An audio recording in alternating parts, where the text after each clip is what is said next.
जिन्होंने रामचरितमानस जलाई थी उन पर योगी ने कैसे डंडा चलाया। देखिए, उत्तर प्रदेश में कानून व्यवस्था हाथ में लेने वालों पर एक्शन होता। पहले तो जेल में अंदर देख लीजिए तस्वीरें।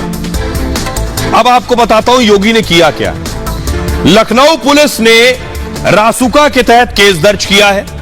रासुका यानी राष्ट्रीय सुरक्षा कानून, 2 आरोपियों के खिलाफ रासुका के तहत मामला दर्ज किया गया है। अब इनके बारे में बताते हुआ क्या। सलीम हसन और सतेंद्र कुशवाहा पर रासुका लगा है। मानस के पन्नों की फोटो सतेंद्र ने मोबाइल में खींची पहले, उसके बाद एक दुकानदार के मोबाइल के व्हाट्सएप पर भेज दिया उन तस्वीरों को। दुकानदार से कहा इन तस्वीरों का प्रिंट आउट निकाल लो, तो प्रिंटर से प्रिंट आउट निकाल लिया गया। इसके बाद सलीम और सतेंद्र वृंदावन चौराहे पर पहुंच गए। रामचरितमानस की प्रतियां लेकर दोनों पहुंचे थे वहां और 5 लोगों ने इन प्रतियों को पैरों से कुचला। इसके बाद मानस की प्रतियों में आग लगा दी। अब इन दोनों आरोपियों पर राष्ट्रीय सुरक्षा कानून यानी रासुका के तहत केस चलेगा। रासुका किसी खतरे को लेकर हिरासत में लिया जा सकता है, पहली चीज, और 3 महीने तक बिना जमानत के हिरासत में रखा जा सकता है। अब जमानत भी नहीं होनी इनकी, और 3 महीने बढ़ाकर 1 साल तक इन्हें जेल में रखा जा सकता है। नए सबूत मिलने पर इस अवधि को बढ़ाया जा सकता है। हिरासत में रखने के लिए आरोप तय करने की जरूरत नहीं होती है और संबंधित अधिकारी 5 दिन तक बिना कारण बताए कैद कर सकता है। हिरासत में लिया गया व्यक्ति सिर्फ अपील कर सकता है और एडवाइजरी बोर्ड में दलील के लिए आरोपी को वकील भी नहीं मिलता है।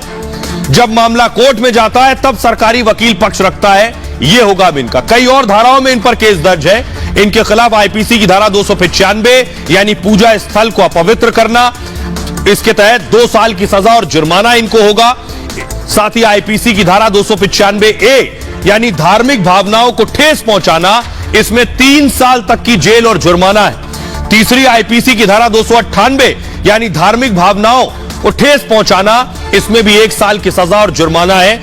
इसमें इनके खिलाफ कार्रवाई की गई है। आइए अब आपको सुनवाता हूं, सुनिए जरा योगी आदित्यनाथ ने रामचरितमानस पर क्या कुछ कहा था।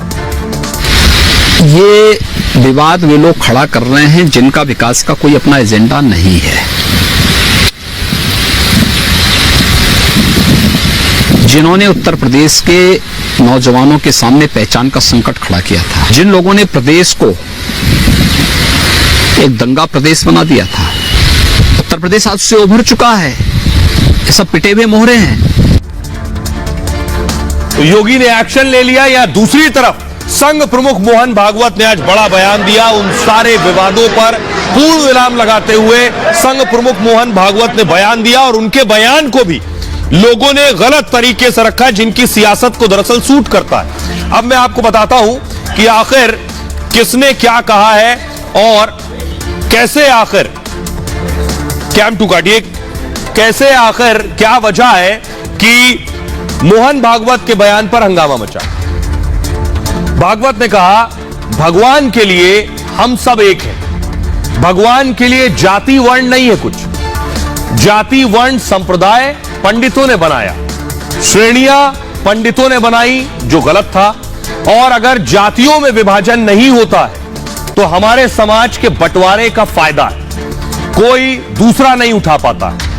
अगर जातियां नहीं बटेंगी तो समाज का कोई दूसरा फायदा नहीं उठा पाएगा। जातियां बटेंगी तो पॉलिटिकल पार्टियां फायदा उठाती हैं। इसे संक्षेप में ऐसे समझे, जिसके चलते देश पर पहले भी आक्रमण हुए।